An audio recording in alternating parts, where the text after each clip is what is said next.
Charles, I don't know if you could speak to somebody, but I had ordered a polar vortex and it hasn't arrived yet. It'll probably arrive about 30 minutes into our walk today. But seriously though, wasn't it supposed to be super freezing storm and then nothing happened? Yeah. Or was that, are you referring to the riots in all 50 state capitals? And in Did that happen? That didn't happen either. So they're just sort of putting out this information to freak people out and then... It's the Department of Predicting Incorrectly, which seems to be the main business of a lot of these thought, in quotes, leaders. So Jason, where are we?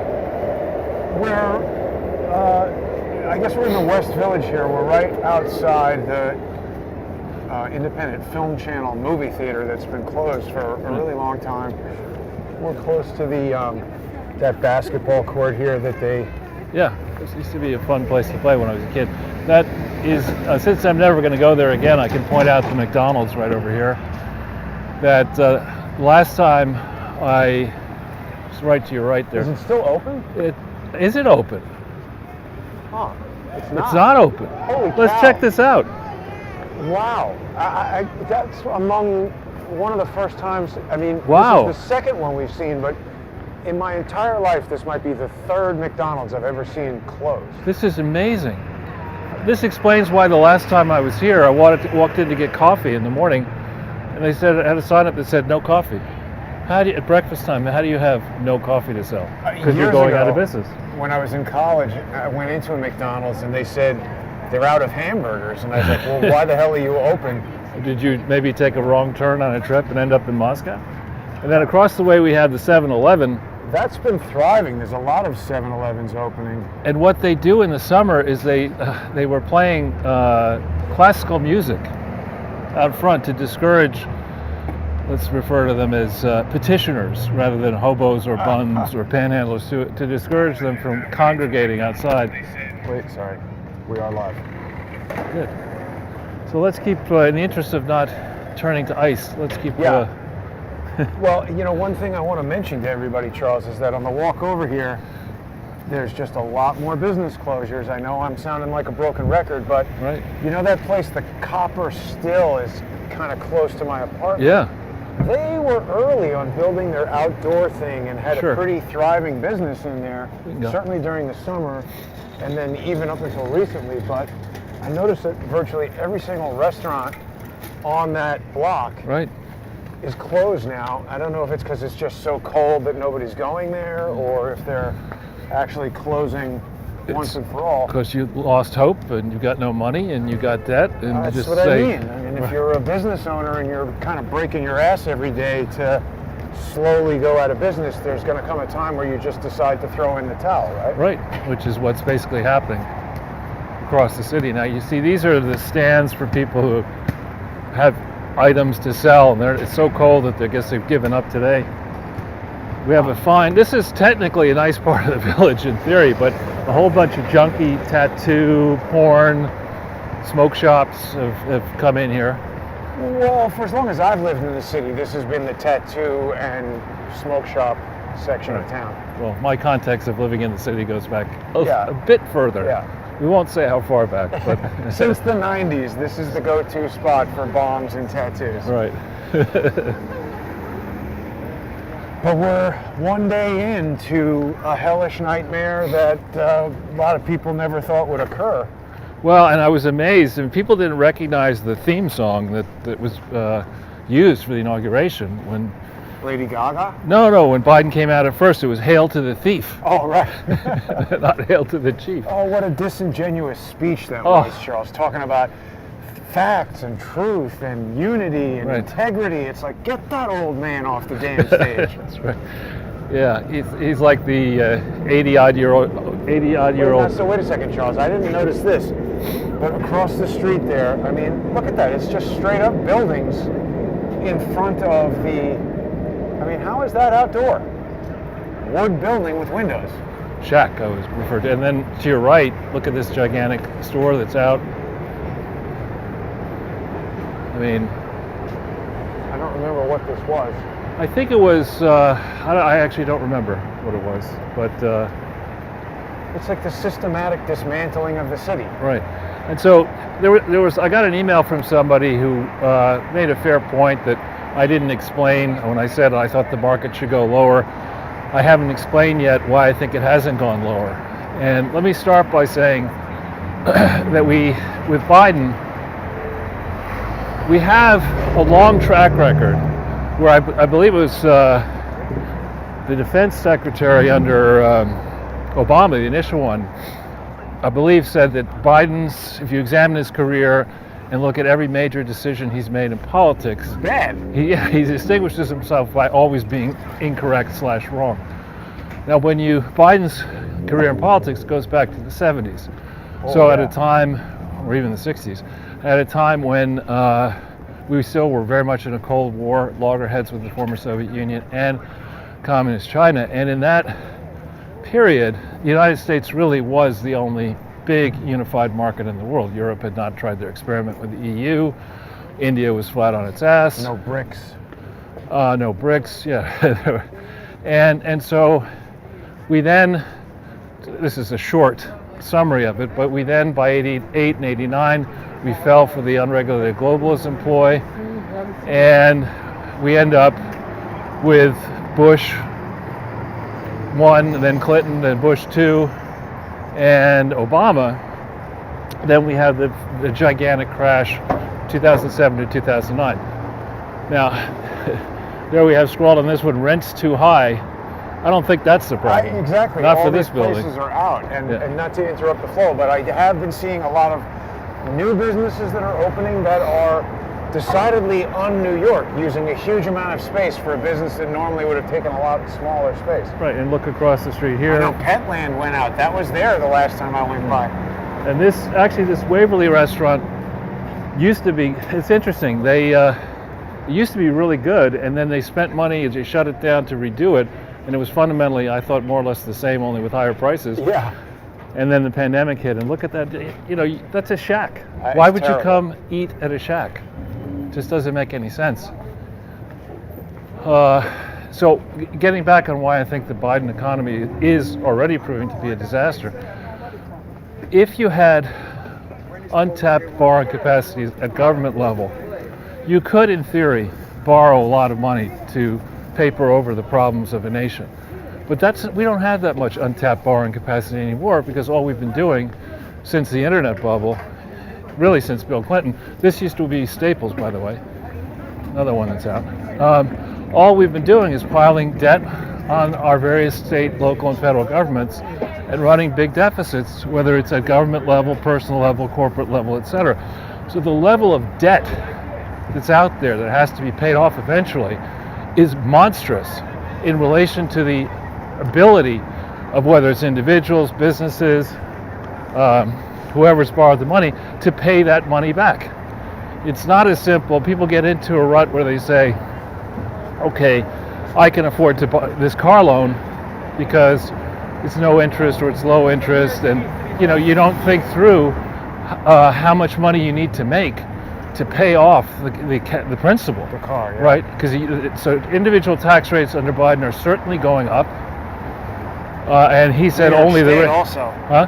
And New York State and City, and so the chunk that gets taken out of your paycheck that goes to government is going to go higher. Yeah. The pressure on your wages is going to be intense, both from competition and from technological replacement, where people are going to be just you put up the minimum wage to $15, and at McDonald's you're going to be buying robots. You saw what happened to McDonald's. And well, I also saw that McDonald's, they've added like ATM machines at some of them to order the food.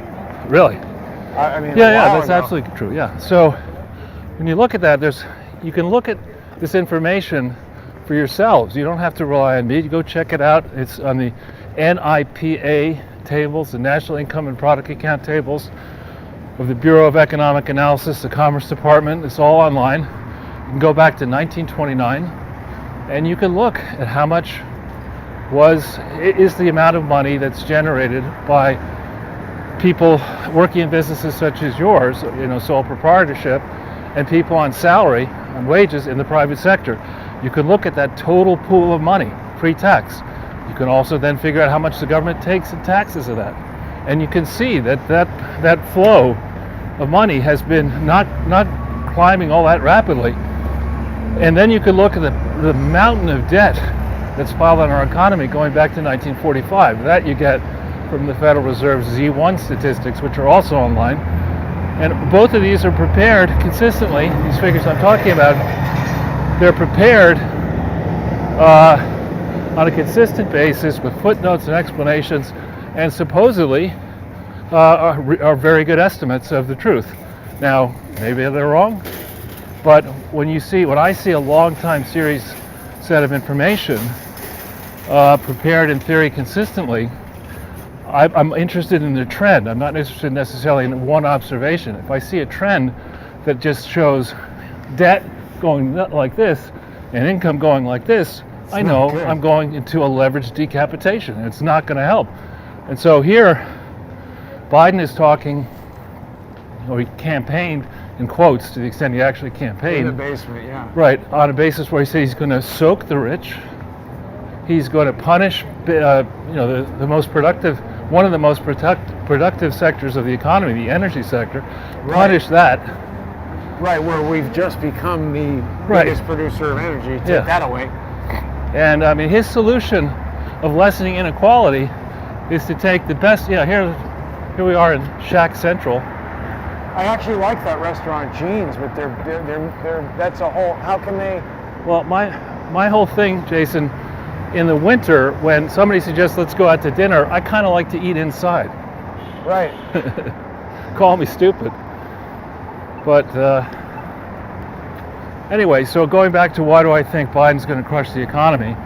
I think what he's doing is he's increasing bureaucracy. He's not trimming the government sector. If anything, he's going to enhance it.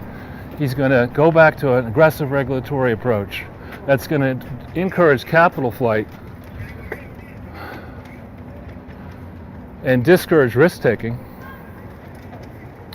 And at a certain moment, astute investors are going to look at this and say, I call top, I'm out of here. And they're just going to sell because we've had the prices of stocks have risen dramatically off their March 2020 lows. In a historical perspective, they're very high. You've got to assume that capital gains tax rates are going to go up under a Biden plan. It might be punitively so. So there'll come a moment where people are just going to say, we're out. Out of what? The United States? Well, they're out of the stock market. I mean, to date, because savers, and there are thankfully a lot of savers don't really have an opportunity to collect much on a savings account. You go through the math and you say, well, I can get 0.1% per year on a savings deposit held at Chase Manhattan Bank, or do they even pay that in savings accounts? I don't even know if they pay that much, or because I don't look at that, and or you get 4% on Verizon or 7% on Exxon and dividend yield, and so you make decisions like that, not because you've studied whether Exxon is borrowing to pay its dividend or whether it's overstretched or whether Verizon has competitive pressures. You make those decisions because you're a retiree and you need income. And you just say, well, look, Verizon's a big company. Yeah, low risk. So in the case of the so this is something new coming in. Sorry, in the case of the what? In the case of the Trump election, as it became apparent that Trump was going to be the next president, the stock market started rising because they anticipated his approach pro-stock market would be pro-capital, pro-investor, and would undo some of the major negative programs from an economic standpoint put on by what I argued is an anti-capitalist administration. I was the first, I believe, May 15th, 2009, CNBC London with Mark Faber and others. I was asked to describe the Obama administration's economic policies, and I said it's simple. It's a war on capitalism. Yeah. On CNBC Live from London. Right, we see that now, right? Right, and so they waged a war on capitalism, and they nearly won. Trump undid a lot of that, but not enough of it. And now we have Biden, and they say there is no I in team, the word team, but there is an I in idiot. And Biden puts the I in idiot. I mean, economically, he is basically a complete stone cold moron. I agree. Yet yet America voted for him, in theory. I don't think that's correct, but somehow it happened. And then the other thing I was going to say is this war on capitalism.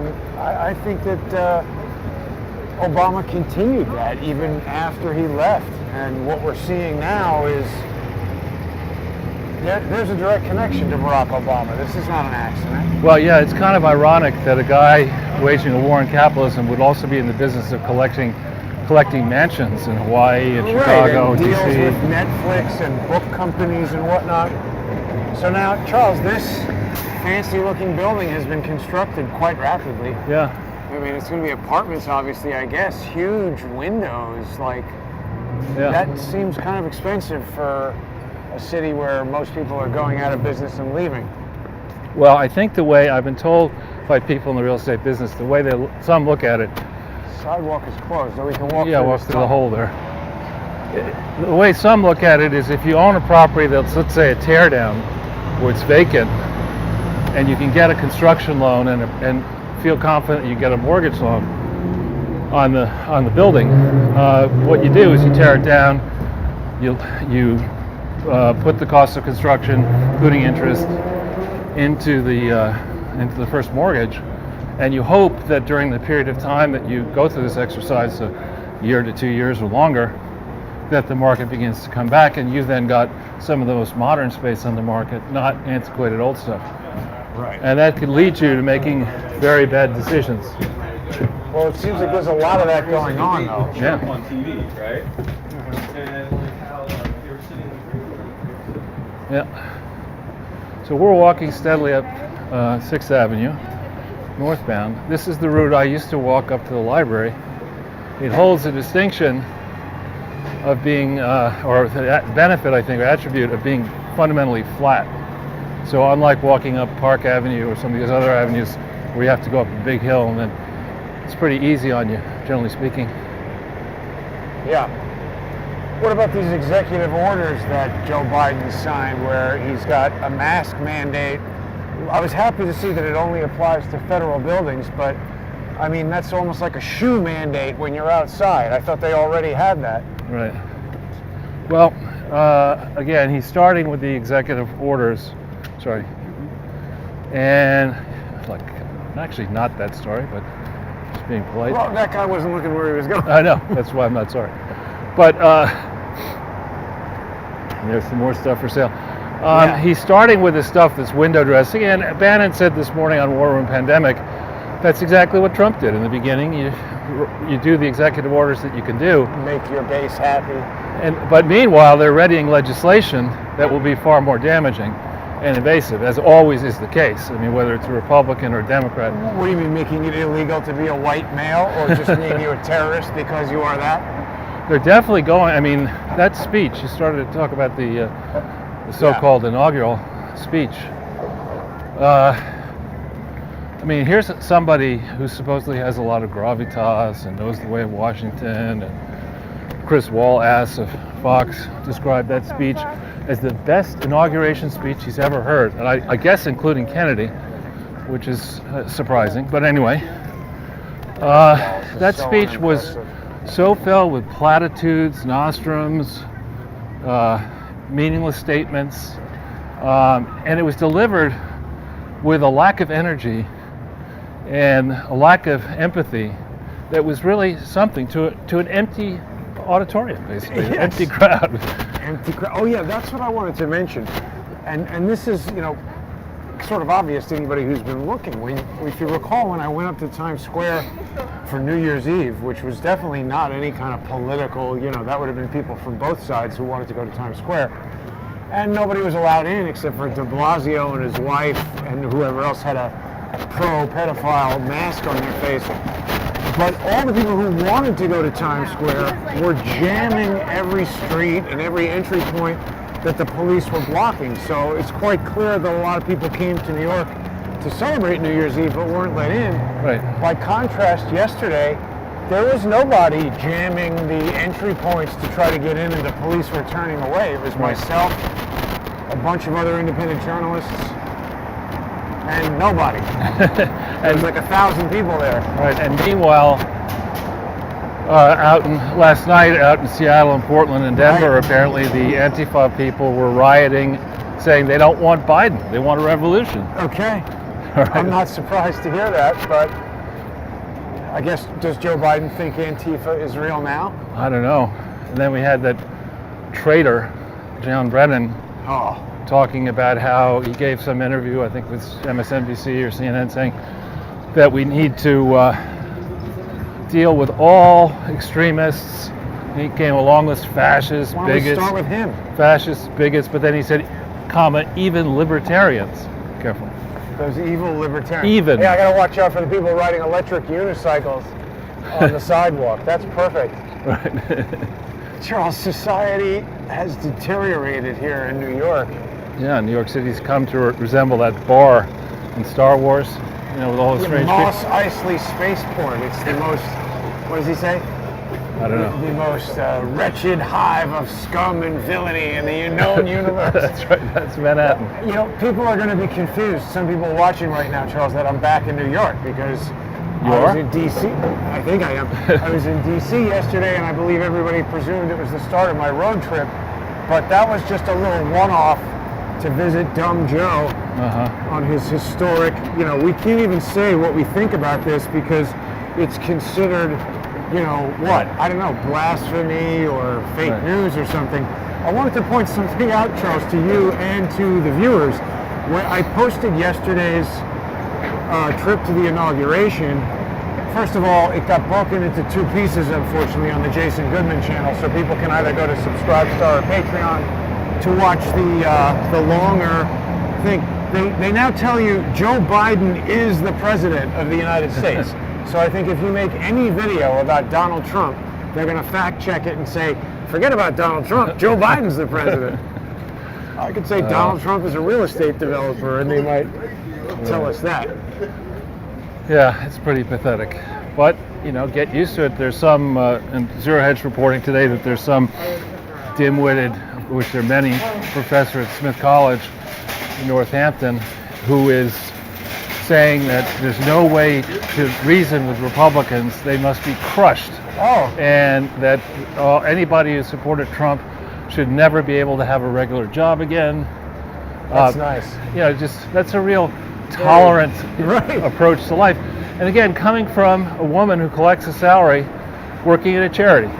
Right. And I was under the impression that charities are not supposed to be engaged in partisan political activities, let alone promoting violence against dissenters. I mean, imagine if Donald Trump had gone even an inch down the track of saying, now what we need to do is identify all the Obama Clinton supporters and crush them. I think he's right, but, well, he would have been right had he said that, but obviously that's an unreasonable thing to say. Charles, you know, I know you know this place, but they've got this, Fucking. you got this Marilyn Monroe sculpture. This is the Limelight that was a church that became an ecstasy-selling nightclub and now is some kind of weird shopping mall. Yep. With a brick oven pizza. It should do well, but it always gets shut down. Yeah. And then this place is available for rent. It was a deli, I think. Yeah. Everything seems so much on every block. There's something for sale or for rent. Yeah. It's really bad.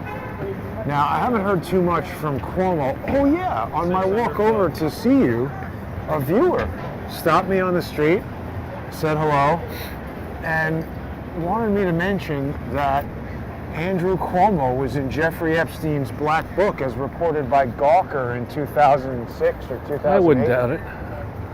So that's interesting, right? And I think, you know, the Black Book, I'm sure there's a Black Book and then there's another book that we haven't seen yet. Black books matter, Charles. Yeah. So going back, I didn't finish the thought about why the stock prices should go down. Seasoned investors will tell you that anyone who has the experience to value GameStop out. To figure out or to assess the financial statements and prospects of an individual company can always tell you whether it looks to that expert, that seasoned investor, whether a given company is under or overvalued. These are the machines you were talking about. Yeah, right, exactly.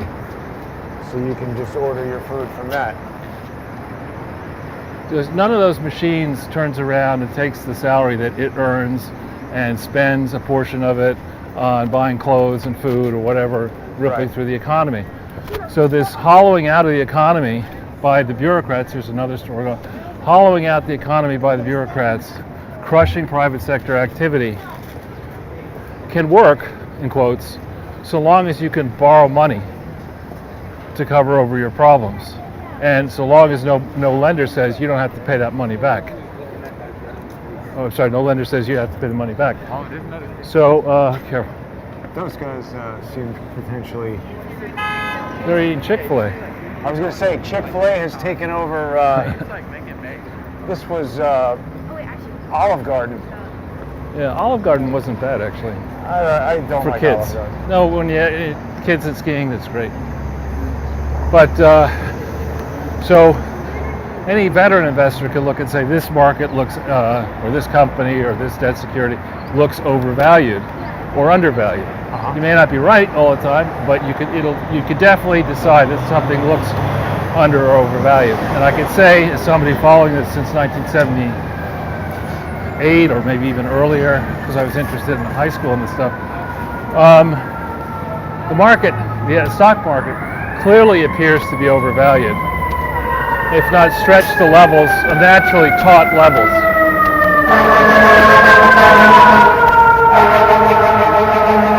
We haven't yet, some would refer to them as policies, I refer to them as prison sentences that are going to come from Joe Biden. We haven't learned what the torture will be that's coming for us with specifics. Right, how high the taxes are going to go, what industries will be favored, what will be crippled. Well, you don't think 11 million brand new citizens who want free health care and free college and debt relief, that's not going to help the economy, you don't think? No, I don't think so. It's not just the 11, it's the others behind them, and it's the fact that we see in America this teetering, like, you know, when a top is spinning and it stops spinning, it starts going one side and the other side, and then it falls down. That's what you see in the economy, in politics here. You saw Clinton, at least on balancing the budget, he did a very good job in the end. I mean, in fact, I think it's the only year, his final year, when he was done getting disciplined for diddling Monica Lewinsky, that's a year in which he actually was able, or the federal debt shrank, and there was a small budget surplus. Ever since then, starting with 9/11 and the response to that, then Obama and the response to the credit crisis. Isn't that new there? Hard living something or other? What is that? I don't know. But ever since then, we've had Clinton was a moderate Democrat, looking in hindsight. You had Bush was a pro-war, wasteful Republican. What the hell is that? I don't know. It's like a guy wearing a superhero suit. It's a heart vein NYC. It's some kind of medical building. Glamoy. And then there's a whole building for sale right next to it. Right. Well, I'd say almost anywhere in New York there's probably a building for sale right next to it. But veterinary emergency. So if I just finish the thought just for a second. So what you see in looking at this recent history is that we're going to go in one direction, veer off in one direction, that may or may not work, then there'll be a counter reaction and a counter reaction. And if you're an investor looking to put money to work for long periods of time, you don't like to see that, because too volatile? It's too, yeah, you can't really count.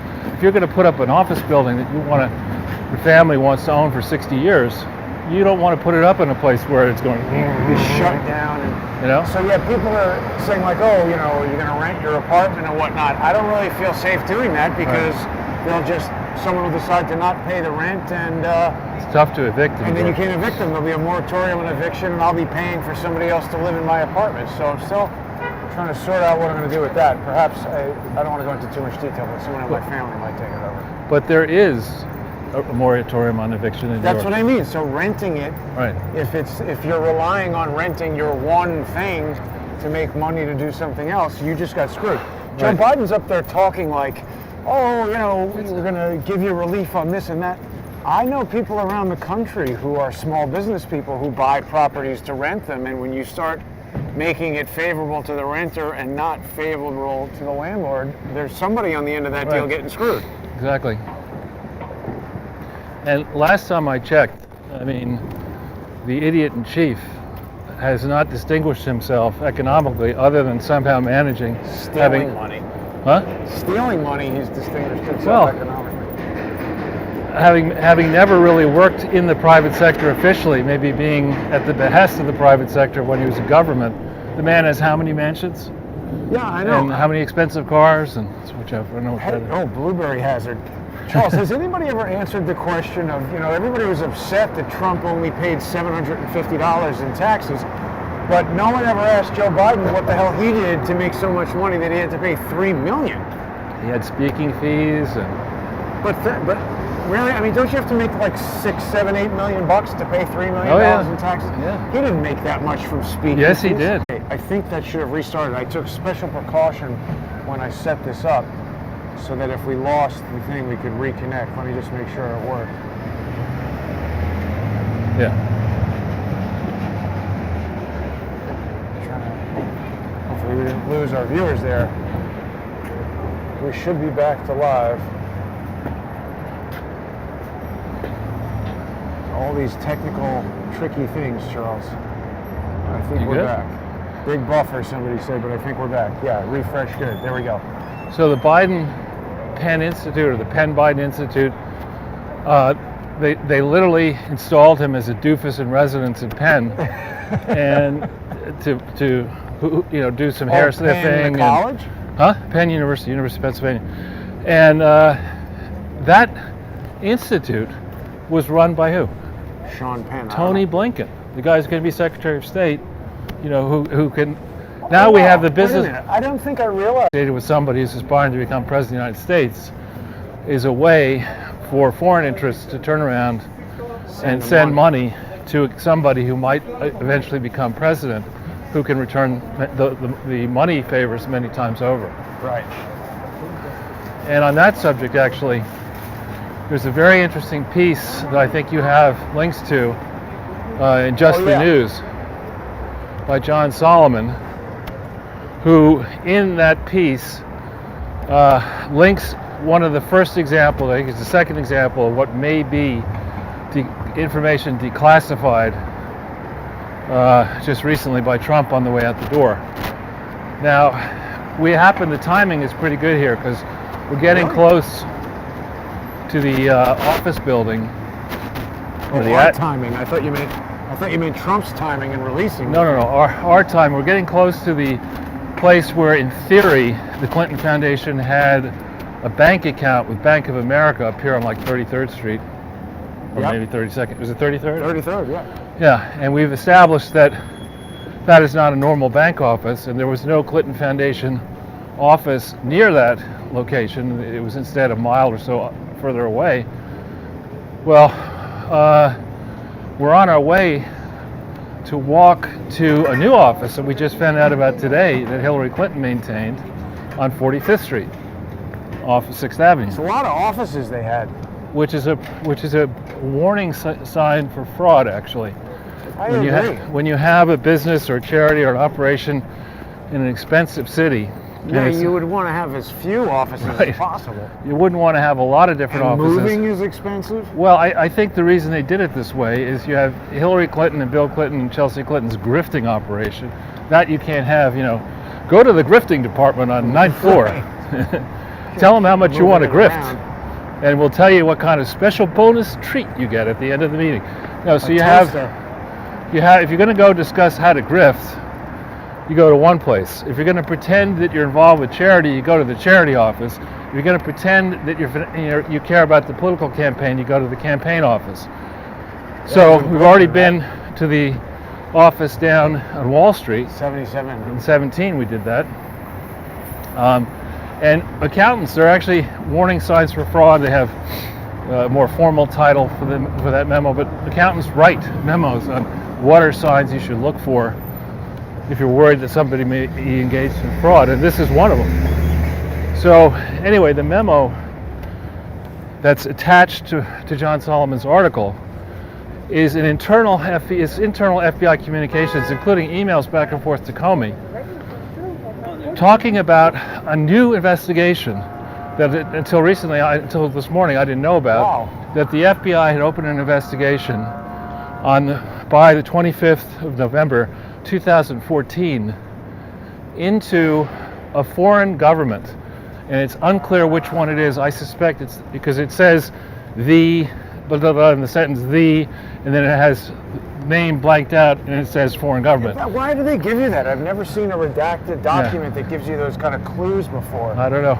And it seems linked in some way to this story that Patrick Byrne has been telling. Right. So the point being, the thrust of John's story is that in this case, Hillary Clinton and her lawyer David Kendall and another partner, Kathleen Turner, were given the benefit of a defensive briefing. That's to say, the FBI went to them and said, listen, we're investigating this government, which we believe may be trying to influence the 2015-16 cycle. We want you to know, A, that we're doing that, right, and B, that you should be careful. You should watch for this and watch for that. And in contrast, they're trying to trick everybody related to Trump into telling them stuff that they can accuse them of lying about. Well, I'd say it's worse. In contrast, with regard to Trump, they knew there was no Russian angle. They had established that, so they needed to make one up.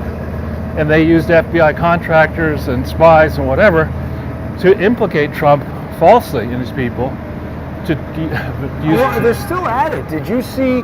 I know you're not looking at Twitter anymore, but just right after the inauguration or just before the inauguration, Hillary Clinton had a tweet where she was specifically saying that Trump was following Putin's orders. That wasn't demanding. No, you got that story wrong, my friend. Let me tell you what the real story is. Hillary Clinton has a podcast. All right. And, that's, I mean, in her case, at her age, with all of her money, you would think that she could have, if she wanted a show, she'd have a Netflix show, or she'd have, a cable news something. Right. But she's got a podcast, and she was MSNBC interviewing. Give her a contract in a second. She was interviewing a fellow nearly octogenarian windbag, Nancy Pelosi, and the two of them were cackling on their brooms about Donald Trump was clearly following Putin's orders with regard to the January 6th revolution. Insurrection, whatever they're calling it. Right. So anyway, back on the memo. This is it's like the other memos that you see in the FBI vault. It's a collection of internal memoranda. It says they started this investigation in November 25th, 2014, but they didn't get around to giving her a defensive briefing, I think, until October 2015. Now, October 2015 is in the heat of the battle, right? I mean, she's just about to go into primaries, and had the real truth leaked out that the FBI was in fact investigating foreign governments for trying to gain influence with Hillary Clinton by donating money. And the suspicion is, when I read through the documents, that they were investigating the Clinton Foundation as the route through which the governments would provide the money. This latest revelation is interesting as well, because in the memos, the FBI internal memoranda, they have to list, there's something called Sentinel, which is the FBI official system. Database or something. Right, and it asks, what's the Sentinel number or case file, whatever. And I noticed that in one case it said transitory, suggesting to me that they weren't going to put it in Sentinel. And another one, I think it flat out says it's not in Sentinel. So avoid FOIA and stuff like that, I guess. So exactly. Well, also suggesting that we have enough suspicions already on the FBI, but suggesting that the real system is they claim they do it in this organized fashion on every case, but in reality, the case teams have the ability to say, no, let's not put that the over. files in Comey's underwear drawer. Yeah, the stuff that might implicate the FBI and our friends. Yeah, we're not going to put that in Sentinel. Investigate that. So quite a set of revelations, and I suspect, given John's long-standing ties in D.C. and his efforts writing various articles and now at least one book on this subject, I suspect that he has a lot of information that's been embargoed, that has been declassified, and that he's going to start releasing it maybe on a daily basis or every other day. But when what can we do about it now, though? It seems like if nothing happened under Trump, definitely nothing's going to happen with Biden. Well, I don't honestly know. I mean, I think if the play is, and it's significant that Christopher Wray is staying on, Biden's keeping him on an FBI, so we know that was for a job well done. Thanks, Chris. Right. Glad you didn't implicate me and do your job. As a reward, since you know where all the bodies are buried, right, now let's start persecuting Trump people. But it's just so obvious that was going to happen. We see a young Christopher Wray standing there with Comey and Mueller. He's obviously in, and he was involved in the whole Enron investigation of Enron, right? Well, I think that it's part of the crew. Yeah, it's part of the crew. It's not moving in the right direction. But anyway, what the playbook here, I suspect, is to get Biden settled in, wait for, I gather yesterday I haven't checked this to make sure it isn't an invented video, but somebody posted him sitting, I think, at a desk or somewhere. With the mask on in the Oval Office? No, yeah, that, but another one where he says, he looks up and he's like, he says, salute the Marines. Right.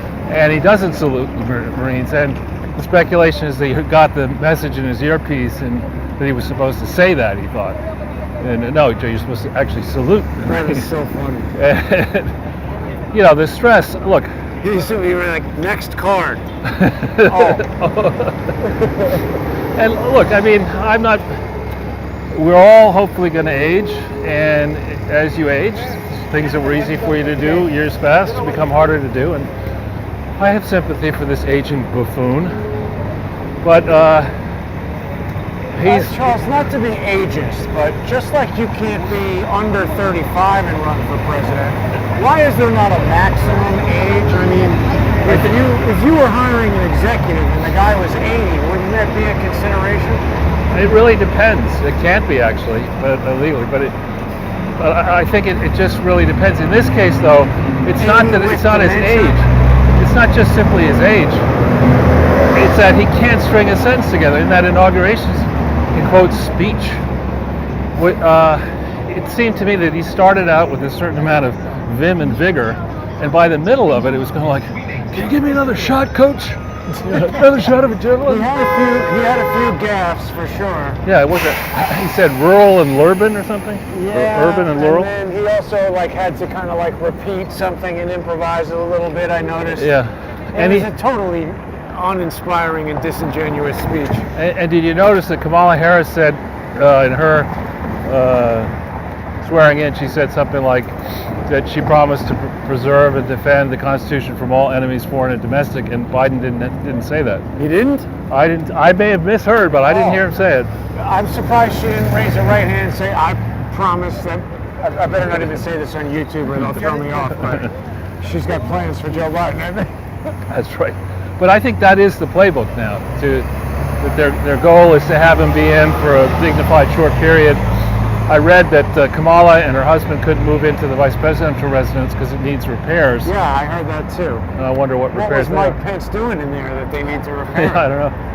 Look at that. That's out at the Bead Center. That was, I remember, open, and I found it strange that it was still open. But it's sort of a wreck over here, Charles. Well, you can sit in there. We're getting a lot of radio interference. Yeah, we'll be through it in about a block, I hope. Remember, we saw the Chick-fil-A back there. Yeah, there's another one. There's another one.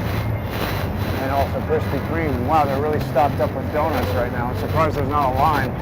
Yeah, when they first opened, there was a line around the corner here. Yeah, there usually is a line for Krispy Kreme. Yeah. So we're nearly there, but across the street you see space available. Oh, now wait a minute. No, that's not where they were having the sample sale at the beach. No, that's in Fifth Avenue. Somewhere else. Fifth Avenue. And that's a porn movie place, Vivid Video there? Does that look closed to you? You know, I don't know. I only noticed that for the first time a little while ago. I'm not sure what that's doing there. When I used to live in LA, their main LA office was very close to where I lived. Like when you come off the highway, you would pass it. Interesting. I don't know what they're doing in there. I guess I'm pretty sure it's illegal to make porno movies in New York, so I'm not sure why they have an office, but people can look into that. I don't know. Well, here we are. We're getting close to Bryant Park. And it's amazing that across the street here, these 4 buildings, amazing they're still up. You would think that somebody would buy them, knock them down. Crush them and make a huge office building. Yeah. So I haven't been watching Andrew Cuomo lately. I've been preoccupied with other things. Has he made any stupid announcements that we should talk about? I think almost on a daily basis. I do my level best not to engage with Andrew Cuomo because I find, I'd rather watch non-stop commercials for Dupuytren's contraction. You know what that is? A bent portion of your anatomy disease. Oh. And now, what's his name? Mike Lindell with My Pillow is having a rough time. I think Bed and Bath and a couple of other places decided they don't like that pillow anymore. I would have thought, why would you need to go into Bed Bath & Beyond to buy those pillows? And on a related topic, how many pillows do Americans buy? And I think I've had the same one for 20 years. Yeah. And it's not, it's My Pillow, but it's not. You have a My Pillow? I mean, it's your pillow, but it's not from My Pillow. No, it's just a regular Bed and Bath. I don't even know who makes the pillow. You just go in there and his buy story is quite special. He was a crack addict. He was really in bad shape, and he turned his life around, and he's a multi-millionaire. But his ads are so annoying. It's very Tom Carvel that he's advertising this stuff. So here's another one of these places closed. To buy used games and stuff. Yeah, I think all of those businesses are going to go out pretty soon. I think most of the game consoles now have app store type ways of selling you that stuff. Mm-hmm. But Cuomo was popping off the other day about how important it is to reopen the city, but we've passed the critical mass where you could tell people to reopen businesses, but now it's beyond decree. It's going to be who has money left to do that, who has the will left to do that, and who wants to stay here as it becomes increasingly dangerous to be hanging out in New York City. Right. And there's still no guarantee that there won't be COVID-21 and COVID-22. Well, they're already saying they have other strains, and California, Charles, paused. They love that word, pause. They paused the vaccine because of too many negative outcomes. Right. And then you had the lawn garden ornament gnome. Yeah, he's back in fashion now. Well, did you see? He's saying, there's a headline in Zero Hedge that Fauci's Biden, what was it? Yeah, Biden-led COVID-19 team. Fauci-led Biden COVID-19 team is shocked at the poor response by the Fauci-led Trump COVID-19 team. Exactly. That was a well-written headline. Yeah. And then the pack of baying wolves in the White House press corps, which would, if Kayleigh McEnany, the Trump press secretary, said, "I'd like to give each of you $1 billion. And you don't have to pay taxes on it." See, you can't stop increasing inequality. It's outrageous. But who just tore her every utterance to shreds.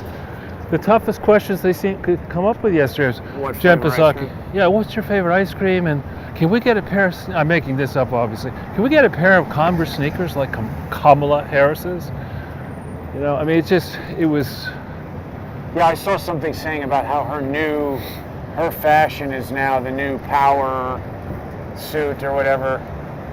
To wear to Like the job that you won't have. and, yeah, black skinny jeans and an overcoat or whatever she's wearing. Yeah.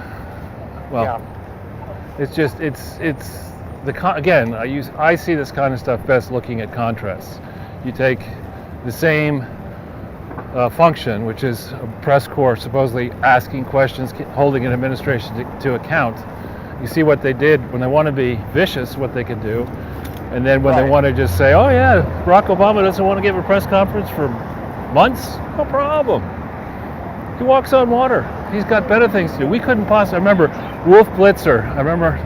I hardly ever watch CNN, but I happened to be watching around the Obamacare time frame, and people were struggling to understand how you could provide this insurance that covered all sorts of things that weren't covered under our other insurance at a lower cost, and give this insurance to people who weren't previously in the pool, without dramatically increasing the number of doctors, nurses, and healthcare facilities, which cost something. Next question. And Wolf was back and forthing with one of the guests, and he actually asked the question something like this. He said, do you think we're not smart enough to understand the genius of Barack Obama when it comes to healthcare? I'm like, Wolf, yeah, I know you're not smart enough. It was just... and so I actually, for a variety of reasons, we had an old TV that was replaced with a new TV, and there are all kinds of problems getting it synced up. And so I haven't actually watched television for about 2 weeks at all. And I'm actually enjoying it. I'm thinking that maybe I'll keep doing that. I haven't watched television for an extremely long time. Right. I mean, YouTube I'm watching constantly, but regular television, I canceled cable years ago. Right, and when we went down to DC on the 5th, I haven't been traveling a long time, but I was shocked to see that you could actually get YouTube in a hotel, which is really something. Yep. And so watch this bike. This guy is meandering around. We've just crossed 42nd Street, and But Charles, Gina Haspel rather quietly and abruptly resigned. Yeah. Not much was really said about that. Yeah, I think I gave an interview to our friend Katya Banova in Sputnik, where I said the final weeks of the Trump presidency reminded me of kind of a country western song. I fought the swamp and the swamp won. They did. Yeah, and they really won, and then this devil incarnate Brennan and Comey and coming out of the woodworks now dancing not only on Trump's grave, but on the graves of any supporters. I mean the to be built or to be dug graves, perhaps by the future grave inhabitants ourselves. I mean, they're just getting ready to slaughter anybody who thought that backing away from corrupt, unregulated globalism made sense. And I've actually, in the history that I can remember as an adult, I don't know of a time where the winning side has been so nakedly and openly vindictive. Yeah. Promoting violence. I mean, we're not talking about merely chewing you out. They want you no job, no ability to interact. Well, that's what they've been doing to me for 4 years, trying to cancel Crowdsource the Truth, trying to shut down the YouTube channels, putting out fake negative information about me.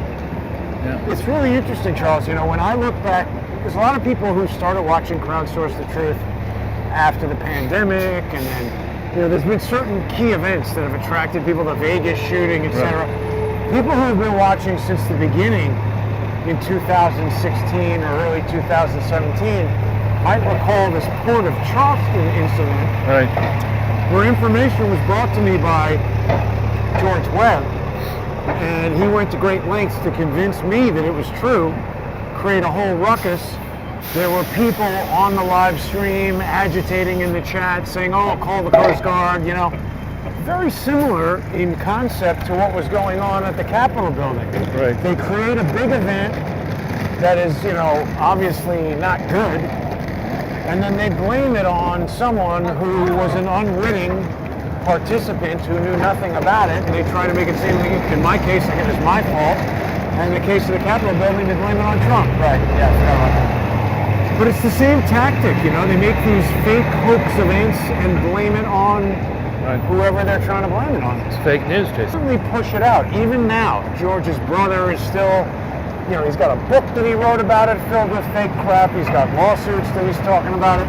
And this is what they're doing with Trump. They're just insistent on impeaching him for this thing that was pre-planned. They ignore all the evidence that refutes their fake story and promote fake evidence.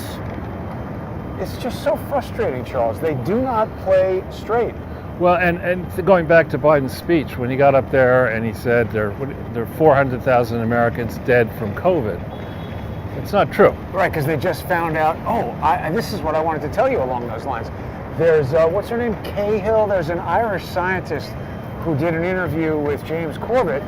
She says she's going to sequence the PCR tests, and that's going to, I guess it's some kind of genetic something or other, that's going to tell her if it was COVID or influenza. Right. And she said it's influenza. Yeah, I'm sure that's right. I think the World Health Organization said something about... Right. I think we're looking for 150. Oh, yeah, right. Oh, right. Yes, I saw. It's right near that pub. But, I mean, that's pretty interesting that Cullen's been talking about that for a while. Right. But for the incoming resident of the White House, not President of the United States, resident and dictator of the regime, to stand up in front of the non-existent crowd with cameras trained on him and to start with that gigantic lie and then move on to the lie that here we are together and isn't this peaceful transfer of power great? Why? Where it's just 120, it's on this side of the street. Tower 45, it's right here. So it's fitting, actually, that Hillary Clinton's secret Tower office would be 45. right opposite Connolly's the pub. Right. I would guess, actually, she was there and the workers were upstairs, but she'd be at a corner of that pub. Nice gigantic vat of Chardonnay above her, and put her on one of those water beds. It's named after Trump, Charles. That's right. Tower 45. Yeah. Well, so I mean, why did she need this office? I don't know. I mean, she had the Chappaqua home, she had the Washington, D.C. home, she had political campaign offices, she had Clinton Foundation offices, she had Global Initiative offices, she had Vital Voices offices. I mean, it doesn't make, it's just highly suspicious. It was Suite 2700. Do you want to go in there and ask them anything? Make me put on a mask, all bullshit. It's Bobby Vans is in this building also. Yeah. Isn't that a fancy steakhouse? I actually knew, I don't know if he still owns it, the owner of Bobby Vans, and it's Isn't it a guy named Bobby Van? No, there was a guy called Bobby Van who had a steakhouse on Long Island. This guy was from Joseph was his first name. He bought the Long Island restaurant, and then he created all these Bobby Vans restaurants here in New York. He was very much tied in with the Northern Irish political tough guy movement. Huh. The tough guy party. Well, so what do you think about the roommate hotels? That's a strange. What do you think, Charles, about this rumor, I guess, that Trump will start his own political party? Well, he's 74, he'll be 75 in June. We all only have so many days left on the planet. He's had his first taste, I'd say at best it's bittersweet taste of life in Washington, D.C. Yeah. It certainly wouldn't make sense to go and try to run and control the Republican Party, because he did a lot for the Republican brand, a lot positive for the Republican brand. And Bitch McConnell and Kevin McDorky, McCarthy, and others just stabbed him in the back. Paul Ryan. And Mike Pence sitting there at the inauguration with it was like... Yeah. And so, as I wrote in 2014 in the Washington Times, a 10-part series about the different things that I think you needed to do to reform the political system for the benefit of the worker, private sector worker, there's some certain structural things that need to be addressed. And I think Trump did not want to address them or did not feel he could address them in his first term. But it starts, for example, with Washington, D.C. itself. I think America needs a new capital city. The capital city where Washington, D.C. is, where the bureaucrats live, where the inertia is filled with people who are quite certain that they're going to be there long after any elected politician will be there. And they can wait you out as they waited Trump out in case of declassifying stuff that should have been declassified in 17. You know, not in the last minute of 2021. So should we go over to 8th and down maybe for a change, or do you want to? Sure. Well, you want to just check out what's going on in Times Square here for a moment? Of course. It's busier than it used to be, but it's not terribly busy. Right. I like to stay away from the petitioners if possible. That looked like Chinese construction workers. What's going on over there? We can walk up there if you want. Looks like there's some kind of nascent process, maybe. But normally when New York is hopping, even in January, there'll be a lot more people on the street at this time of day than you see. Wow, there's a Krispy Kreme with a huge sign on it. See that? I don't know. Fresh over there. Donuts. I don't, actually. I don't know where you're looking. Right over there. Charles, I have to say, unfortunately, in the end, Trump failed to drain the swamp. He failed to hashtag lock her up. Right. There's some really important key things that he failed to do. Right. And it's really quite troubling. It is indeed. And a lot of damage will be done in a short period of time now by Biden and company. Yeah. No doubt. Now, is it a protest over there? I think it's just people hanging out, maybe playing music and doing Instagram stuff. Yeah. I think there's some characters over there, and yeah, I'd like to stay away from right, that. Exactly. Let's just go down this block here. Sure. But we can check out Scientology over there. Yeah. Speaking of something else that I'm not going to do.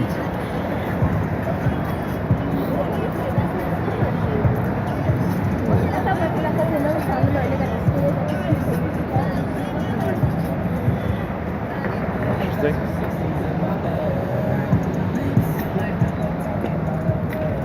Yeah, I mean, this is very light traffic, no car traffic. Yeah. It actually does feel like it's going to snow. So when is the polar vortex expected to do whatever it's going to do? So now I'm the weatherman too? Well, I don't know. I mean, it's like for a week they've been saying, or longer.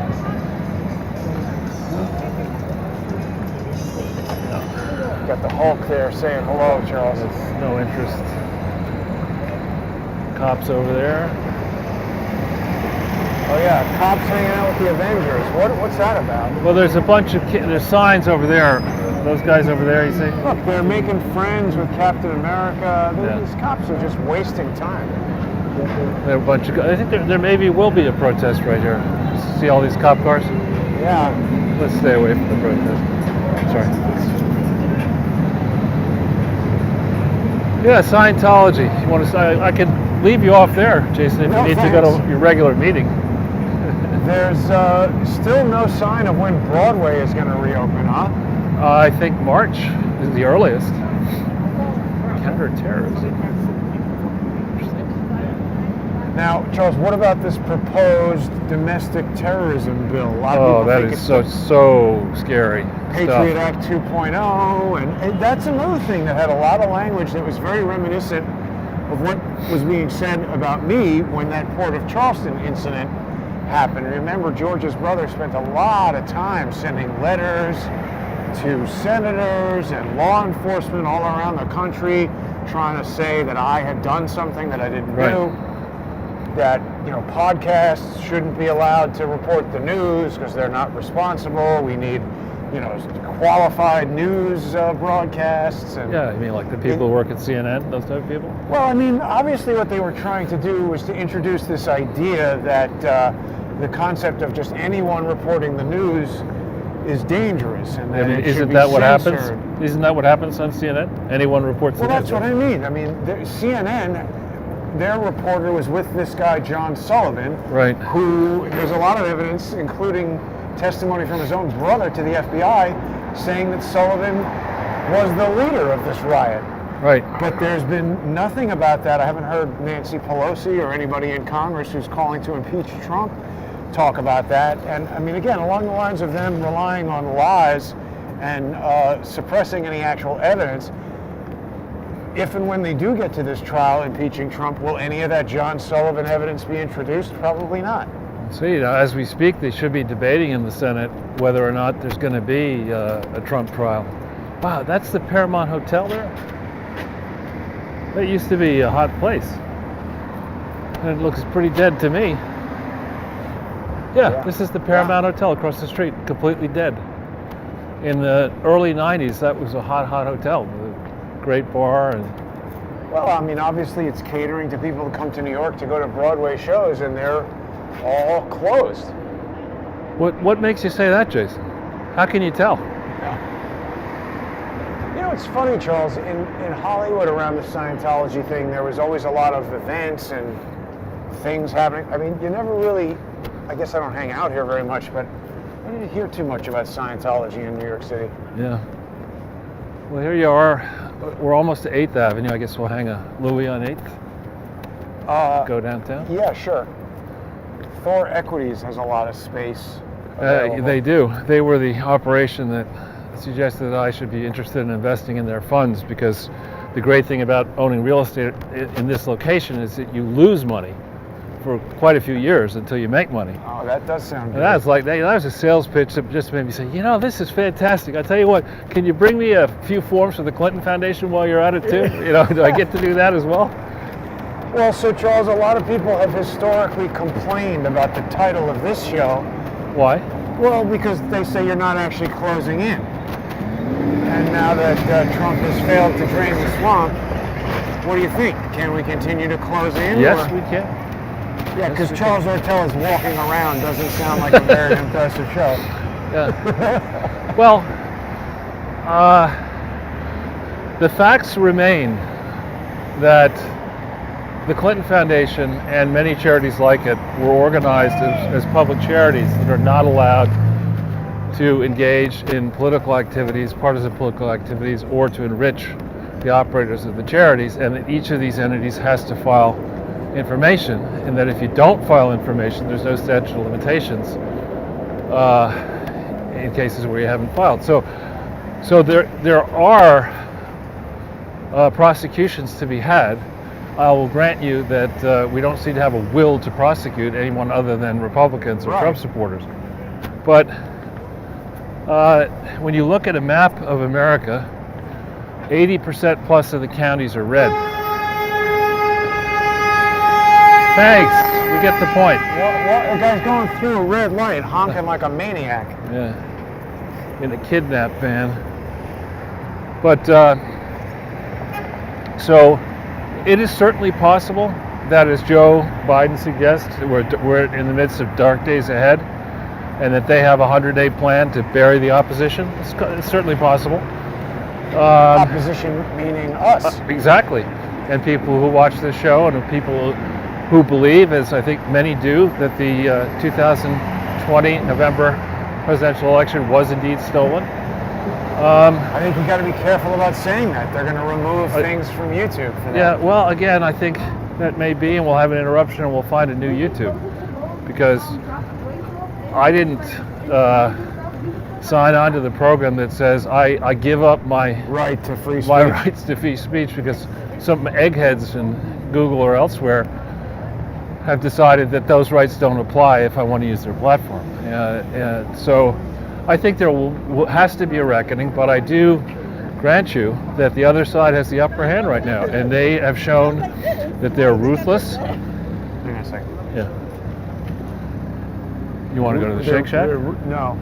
They're ruthless, and they have an aversion to facts. And they're stone cold criminals. I mean, you're not dealing with people that you come, let us reason together. These are people who, I want your shit. I'm going to take it. Yeah, do what we want, or we're going to burn it down. Right. And so this can work if temporarily for Biden and the Democrats, so long as the capital markets cooperate, so long as the people who look at the creditworthiness of the United States and our constituent government entities and companies say, yeah, okay, fine. Interest rates as low as they are, keep it going. You want to borrow more money? No problem. But the second... Well, this is good news, though. What? The McRib is back. I think people like... Gotta love that. Yeah, I don't really eat that. What is this? Wait a minute.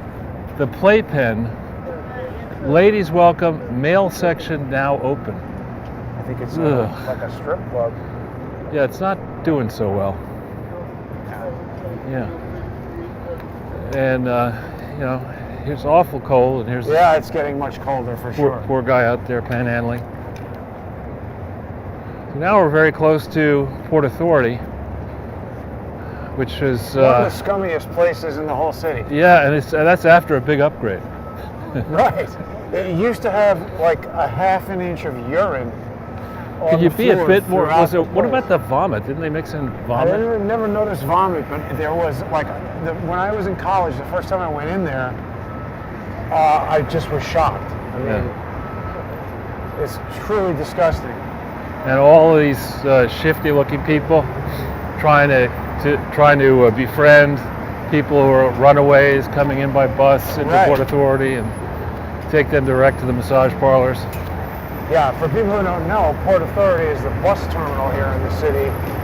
And I mean, for whatever reason, bus travel just seems, I guess it's inexpensive, so it just sort of attracts some very unsavory types. Well, actually, and I think, just like you said, Abe Lincoln, it's a bust terminal. Busted and the terminal. Busted and disgusting terminal. Yeah. But actually, Greyhound and I think a few of the other places revamped their schedules when it was operating properly. This is a good look. Hands down below your butt. Should we go this way through Times Square? Or I don't want to go through there. Yeah, okay. No, thank you. The sun is setting. It's definitely getting cooler. Now, I thought that cake Maestro, or whatever his name is, store closed. Which one? Ace of Cakes. Right over there. Isn't that? I don't know. Ace of Cakes. But just finishing on Greyhound. So what they did is, it used to be in the 60s and 70s and maybe afterwards, if you took a Greyhound bus anywhere, it stopped on the way to Washington, D.C. like 25 times. Newark, and here, and there, whatever. They reformed it so that one of the times, the first time I did a radio show for the Washington Times, I took the bus. And I was amazed. I noticed the Washington Times yesterday when I was... Oh, you did? Yeah, going out. So you got on it, and the damn thing, what are we doing here? We're going downtown? Yeah. So, God almighty. The Greyhound bus when you were going to the first stop was College Park, Maryland. And it was zippity doodah. There you were, and had internet on it. The bathrooms didn't reek. It was not bad. It was cheap as hell. It was like $40 one way or $50 one way. Yeah, I took a bus to DC one time a few years ago with that tall dope, and it was inexpensive, but it was super uncomfortable. Tiny, tiny seat. Not the time I went. But now wait a minute, that's the new Pfizer logo right there. Yep. And that's the New York Times building, isn't it? Yeah. I don't know if people can see. I think we can cross. Well, Pfizer logo went away. Well. Yeah, the New York Slime building. Right. You can go into Schnipper's Quality Kitchen. I've never eaten in there. Yeah. You've never schnipped? Well, when they say quality, it's not very specific. Is it high quality or low quality? What do you think, Jason? Expensive, low quality. Yeah. And this is the Slimes building, which is, they used to occupy a large percentage of it, but I think they've shrunk the number of employees or the times who are in there. In 2009, when I worked with Joe Nocera who was then a famous New York Times columnist. Now he's at Bloomberg. When I went in to talk to him about GE, we went into the nice office area, and it's super high end, or it was set up as a super high end place to placate the prima donna employees of the New York Times, who largely are overpaid. And I think, though, that this expensive building will be one of the undoings of the Times. The others, really? Well, yeah. I mean, the Times, back in the heyday of the internet bubble, people started to think about the Times and its library of information as something that could be really, really valuable. They were going online. They had a lot of properties. And there were arguments that the Times was worth a tremendous amount of money. I haven't checked recently at the market value of the Times, but it's way, way off the peak. And why? I mean, I forgetting the political bent and the hysteria that you get out of the Times. What troubles me about the Times, really, and Wall Street Journal, began in the '80s when I was involved in a lot of business transactions that were covered in the media. And I was in the boardroom, or I was meeting with the CEO. And it wasn't accurate. I knew exactly what was going on. I had, as Bannon likes to say, the receipts. And I also thought I knew what was going to happen next in most of these transactions. And you would see breathless reporting from Charlie Gasparino and a bunch of other people, or sources close to the deal say this and say that. No reputable person close to any of those deals tell you that. Was supposed to tell you anything about the deal. So I looked at it and said, why do I care what's in the Times and business? And then I started to say, or in the Wall Street Journal, and then I said, well, wait a minute, they can't get business right. They're probably not going to get politics right. And that was back when the New York Times cost at newsstands, $1. Last time I checked, which was 2000, when we met with Shelby Halliday, 2018, the newsstand price of the Wall Street Journal was like $5 a day. That's crazy. Why would I do that? You can get 5 $1 slices of pizza for that. That, or an entire month of Crowdsource the Truth. That's by true. going to subscribestar.com / Crowdsource the Truth, or patreon.com / Crowdsource the Truth. Charles, I'm not sure if I ever told you the significance of that New York Times building in terms of the advent of Crowdsource the Truth. Well, I think you should enlighten us. Well, maybe you've seen in the apartment that little 3D printed odd camera with 4 lenses on it. That was a 360-degree stereoscopic camera that I designed when I knew that VR was becoming the next big thing. And so I was trying to make 21st Century 3D into a VR company, although I didn't really like VR video recording that much. But anyway, somebody had invited me to a virtual reality conference in that New York Times building, and it was one of these things where some, Wall Street muckety-muck was up there, and they're giving all kinds of speeches, and this guy's talking about how the virtual reality market is going to be worth, $30 billion by 20 whatever. And I remember sitting there thinking, you know what? This is exactly the same incorrect crap about the that they were saying 10 years ago about the 3D industry and 3D cinema, and all that turned out to be wrong. Let this guy go. Big hulking guy. We can keep going. All that turned out to be wrong, and I just said to myself, you know what, this is crap and nonsense. VR is crap. I'm going to go home and I'm going to start doing Crowdsource the Truth full-time as my job, and I literally left in the middle of the conference. No, wait a minute. So this means we have to give credit to the New York Times for being stupid. For creating Crowdsource, for inducing you to create... Oh, wait a minute. Look, here's another Weed World store, Charles. Where? Right here. And money changing. This is Weed World. Oh, geez, while you were there, I don't know if you noticed this. Do you know the new policy in Washington, D.C.? What? I'm not making this up. I haven't tried to confirm it, but I read multiple accounts that in Washington, D.C., to induce you to get vaccinated, if you agree to get vaccinated, they'll give you a free bag of weed. What? Yeah. Who the hell came up with that? Come on, you're talking about a city where kind of Marion Barry, the mayor, doing crack on camera. And then they give you the weed and arrest you, and you can be like, the bitch set me up. But remember, here's the mayor. I won't say how I know this, but I am aware of the contents of the tape that they had him on. They broadcast it. Well, it's more than they broadcast. It's really bad. And this guy in a Washington D.C. courtroom to defend himself, he has his supporters show up in T-shirts that say, not the bitch, D.A. bitch, set me up. Well, that's exactly what he says to the FBI. I know, but well, here his women are out there in the courtroom, and you think that you can get a fair shake as a conservative in Washington, D.C.? And it's like, you gotta be kidding. Wait, did you notice this, Charles? What? It is a Fonzie sticker right there. Huh. That's strange, isn't it? It is. That's like they used to have these stickers all around in the taxis that said Andre the Giant has a posse. Are you familiar with that? I don't. No, that's not something. I'm not really sure what it was all about, but it's one of those interesting. Want some flip-flops? What? Want some flip-flops? No. This is one of the many junk sections of Manhattan where you can... Well, this is a kind of a... We can go maybe... Whoop, whoop. Oh, sorry. There's a rat right there. Whoop, where? Right there. Hey, rat. How you doing? Nice to see you. A demon rat. Oh, yeah, look at it. Look at that. We can start a wildlife show. Yeah, exactly. New York City wildlife. The rat catcher. Well, what I was going to say is this is definitely a less desirable neighborhood. You think?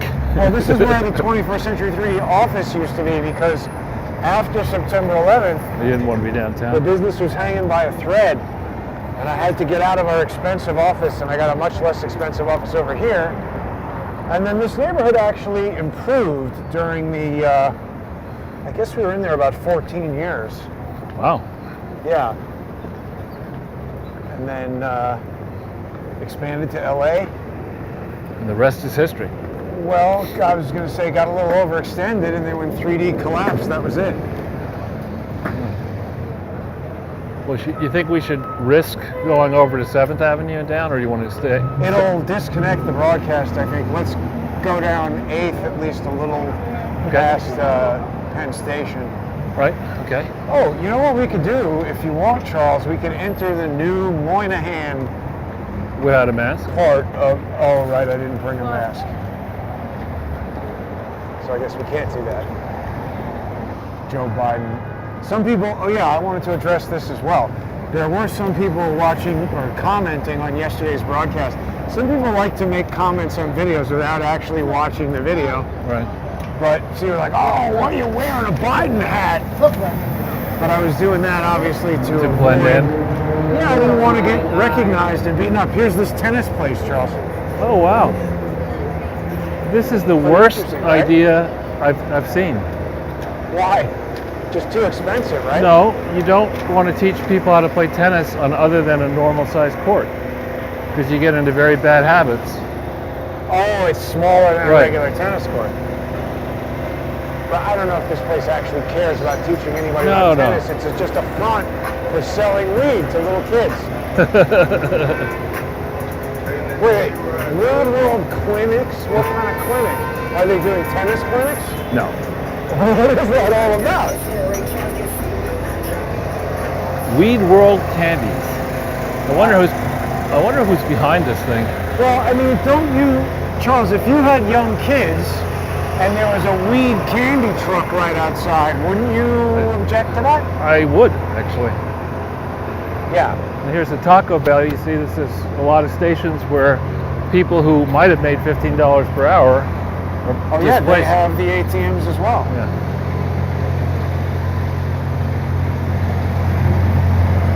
I really hope, like in the movie Trading Places, the people... Sorry, 1 second. Look at how smart this is, Charles. We've got a diesel generator polluting the city to turn on this light when there's got to be a ton of electricity under this street. Genius. Now we have a whole collection of beggars in front of this McDonald's, so let's go buy it quickly. And the Bentley SUV. Yeah, and that's the construction workers. Whoa, yeah, with the... Wow. Yeah, that makes sense, sure. There's nothing wrong with that picture. Construction workers driving Bentley SUVs. I wonder how much that costs. It's probably $250. 200 grand, yeah. 250, maybe 300. That's crazy. You could buy 10 of my cars for that. Get a fleet of Ford Escapes or one Bentley. Yeah. Well, it's beautiful light tonight as the sun sets on day the 2. American Republic. Yeah, that happened yesterday, the sunset. Yeah. I really, I don't think we've really fully... Plumbed the depths yet. Yeah, I'm in shock a bit, I think, still. Oh my God, Organics Michelob? Look at that. Let's keep walking. I know people who are drinking Michelob are concerned about organic. They could bring that to the Grand Poobah Buffalo Lodge guy who demanded organic food in jail and got it. Why? I don't understand why they would do that. Who ever heard of somebody complaining about the food in jail and getting that addressed? I thought that's part of the point of jail is that it's terrible. It should be humane. Yeah, but I mean, they can give you food that's not organic and that's humane. I mean, that's like saying I need an orthopedic pillow to sleep. Like, my pillow. Yeah, I need a heater and there's no television in the room. That's what they're going to make Mike Lindell do. He's now you're out of the Bed Bath & Beyond market. You're exclusively serving the jail market. Do you want your pillow with a file in it, or do you want it with a metal, a knife? It was disappointing the last few days. It was a very, very bad showing on the exit. I felt that could have been handled much better. Yeah, it was. We began to be nervous on the broadcast when we didn't see stuff actually dropping that should have dropped. Yeah.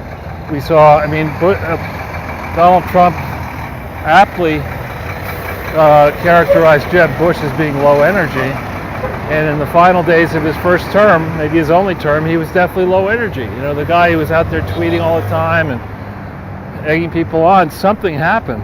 That's what I was going to say. Is that look, I'm disappointed in Donald Trump. We're in a bad situation. I would have loved to have seen him stay on the whole, go back to work. Right. This is no worse than Ebola or whatever. But when he folded to we're at war with coronavirus, it was sort of all downhill from there. Yeah. I still really can't believe these people dedicated to the 17th letter of the alphabet who think that there's still something waiting that's going to come. Yeah. And now we have, on the plus side, 8 years under Obama, and we managed to survive. That looks like a problem for the broadcast. You want to turn around and go? No, we'll make a left because it's pointing that way, but if we walk in front of that dish, it could have a negative impact. We'll just make a hard we'll left. Hug the edge of the building and stay away from that. But I wonder, they're broadcasting something there. We can see the monitor on inside the front of the thing. How have you been doing as far as hearing any riots at night? I didn't hear one last night. Doesn't mean there wasn't one, but you want to go. Riot? It's a nice, inviting. You get to Penn Station. You got this guardrail here. Hey, that Turn-a-Nog used to be down the street over here. They moved What is it? Oh, it's like an Irish bar, pub, restaurant. All customers are required to wear a face covering.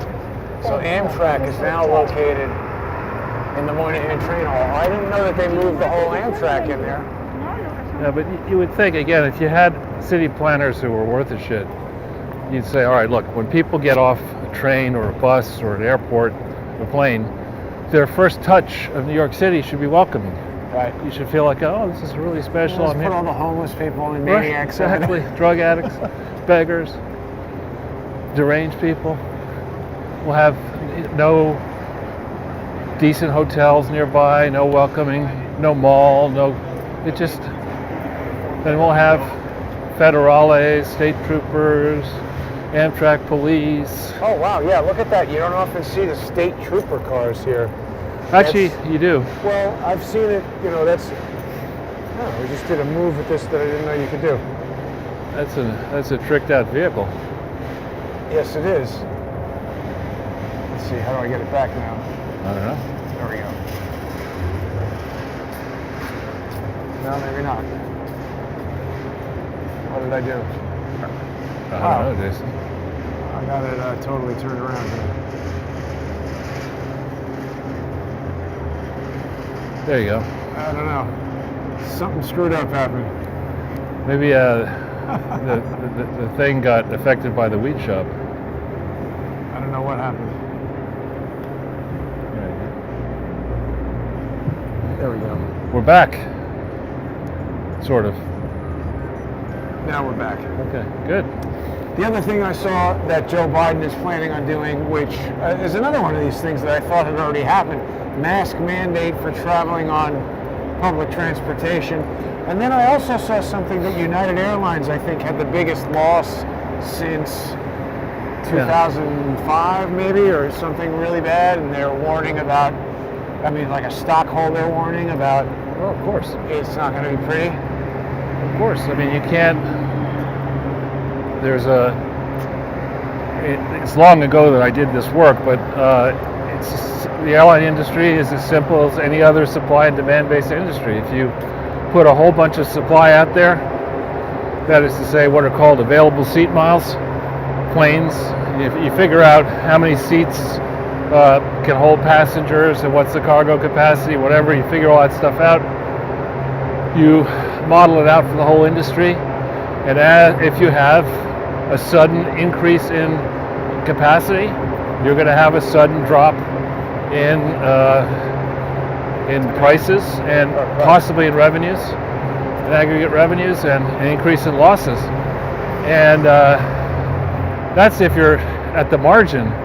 But if you shut the whole global industry down, Right. I mean, No one's who's traveling. going to pay the plane leases and the maintenance and the workers, essential workers, and after a while, people will change their preferences. They'll say they're going to not travel as much. They will Zoom. They will not willy-nilly jump on a plane and go to Florida for the weekend on pleasure. Right. So that whole industry, I Really think, has changed forever, as is the hotel industry, I agree. as is the car rental industry. Yeah. And then de Blasio had some rant on either Twitter or maybe his stupid non-Emmy award-winning video show. As of yet. Right, give him a week. But he was like, oh, it's outrageous. We need more vaccines. And, we got California shutting down because too many vaccine injuries. And he's saying, no, we got to hurry up and get more vaccines. Yeah. Well, thank goodness, he's term limited this November, so he's out. But that's the good news. The bad news is that this guy who's Yang. Well, Yang, I don't think will win, but the other guy, Stringer, or what's his name? He might win. Doesn't Andrew Yang have more of a nationally known, well, not nationally, doesn't matter, but isn't he just better known than Stringer? I don't. But there's a whole New York thing. You're not a real New Yorker. No, but Yang got all pissed off because he's saying he grew up here, and I was like, that's funny. I didn't know that, and he doesn't seem like really a New Yorker. Well, I would, as I always say when people ask me, did you grow up in New York? I say, well, there's no evidence that I've grown up, but I was raised here. And Andrew Yang strikes me as a California guy. yeah. Too approximate. And his solution, universal basic income. Just give everybody free money. Don't worry about it. I mean, that's just going to break society because it just de-incentivizes people from doing anything and makes everybody want to be lazy and just get free money. Exactly. Well, I think we're at that point now. Right. But it also helps people who think that their time is best spent Smoking preparing dope. for and going around rioting and attacking people. Peacefully, of course. Well, I mean, it gives them Peaceful a riots. funding source to do that. Right. I mean, there's a certain number of people who are eventually going to have to stop because they would have to go back to work, but not if you've got your universal basic income coming. I think once you take a certain amount of time away from being a salaried employee and manage to survive, you don't tend to want to go back and work for somebody else and have a boss. I know that was the case of my own situation. And if you could figure out, huh? It smells like horses or something. Horses? I don't know, maybe. What do we got going on right here? don't know. But, it's an ambulance, I think. But these people coming up the food chain and got out of college or professional school and maybe worked for a year or two and now have been locked down, probably fired, somehow are surviving. And then they see the babbling bartender be an icon, AOC, they say, Right. or Ossoff. I mean, Ossoff to me is really a caricature of a stupid-ass, destructive individual. I mean, a guy who would decide that he was going to go work for a congressman and answering mail for that idiot congressman from Georgia, I think it's Hank Johnson or something, wherever he's from, who told the military guy that, aren't you concerned about we move troops from capsizing? If we move troops from Okinawa to Guam, aren't you concerned about the island capsizing? And the look of the guy's face when he realized that was supposedly a serious question, and that this guy was performing oversight on him. That's one of the all-time great Stupid comments anybody ever made. Right. But you're so smart. Another restaurant that has their outdoor thing closed up. And it's that guy. I mean, you're sitting there, you're trying to think about, in Washington, D.C., who can I work with who will help me learn the ropes of this great city and the political process? I think I'll go to work for arguably the dumbest, long-standing member of Congress, this guy. And Ossoff, as a junior level person on his resume, says that later that what he was doing, he was a national security advisor to this congressman. Wow. All he was doing was somebody would be asked, a piece of mail would come into the congressman's office and say, did you really just say that you thought the island of Guam was going to tip over? And Austin would say, oh, of course not, you must have misheard it. I'm making that part up, of course. That's so funny. That jackhammer deal, I'm sure there's a lot of people watching who think that that's exactly what New York is all the time. Well, it used to be a lot of that noise. When I was a kid, the buses belched smoke, the subways were cold in the winter and hot in the summer, and there's dirt everywhere. They put air conditioning in the subways while I was in the 90s. Really? We used to just have the windows open. And Where did you stable your horse? Yeah, I'm allergic to horses. Are you? Yeah. Horses or horse meat or both? I ate horse meat in France without knowing it, and found out that what cheval means after that. But I don't.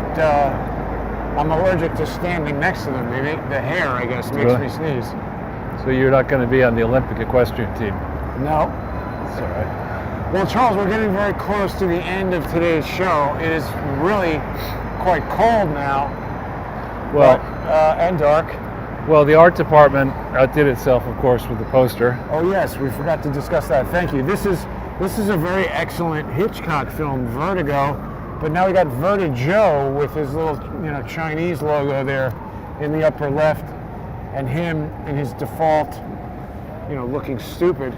Yeah, that's when he dresses up and prepares. He looks stupid. Normally, he looks like Red Skelton drunk. Maybe he's got a T-shirt that says "I woke up like this." Or this is me dressed up. Yeah. But, I mean, I guess we have to, I don't know, what's the next thing Trump is going to do? He's just going to hang out and be retired, I guess, right? I think he'll wait for a period of time here and wait and see. As we speak, perhaps people in the chat will tell us whether or not there's going to be a Senate trial. If there is a trial, Trump will defend himself. Yeah. If they move to just... and he may even move to dismiss the trial. That would be smart. But if the Democrats were smart, they'd abandon it because they're going to get their asses kicked. What's their downside? Their downside is that in a crucial first 30, 60 days of the first 100 days of Joe Biden's asterisk presidency, that attention will be diverted back to Trump. And attention will focus on what really happened in the election, and the evidence that's now surfaced that been vetted by different independent experts, which shows massive fraud. And that'll take the wind out of any sails that are propelling, in theory, Joe Biden's presidency forward. Now here's a nice look, Jason. It'll take the wind out of the bag, Charles. Look at this. This is a large from amount of Whole garbage. Yeah, guess who lives in this apartment building? Is this all from your apartment? I think it's from the Whole Foods, but it's the same building as my apartment building. Right, well, look at this. I mean, there should be a rule that if this is Whole Foods garbage, that you should have private garbage truck. You should cart this stuff away. It's just, we saw a rat just up the block. I know. Right? I mean, rats are probably saying, "Oh, great, Whole Foods garbage night today." Yeah. And don't tell me that this isn't a public safety hazard, because it is. I mean, listen, this and many other reasons why it's time to leave. But with that, Charles, I think we're going to bid everybody a good night. All right. Hope people will join me on Subscribestar and Patreon. So what happened was there was a break in the broadcast in Washington, D.C. yesterday, and I believe I have now finally discovered what I need to do to make it take over on the same stream. So people who were watching yesterday's show on Crowdsource the Truth 2, it's unfortunately broken into two segments. Crowdsource the Truth 3 has it in one continuous concatenated segment. But then what I did was I went back to the original recordings and everything, and there was 10 minutes of additional footage. So there is a director's cut version of yesterday's disgraceful events in Washington, D.C. But for people who want to see every minute of it, get on to subscribestar.com/crowdsourcethetruth or patreon.com/crowdsourcethetruth. Become a sponsor. You're going to get access to all the sponsor exclusive stuff and help me keep the show going. Thanks for watching.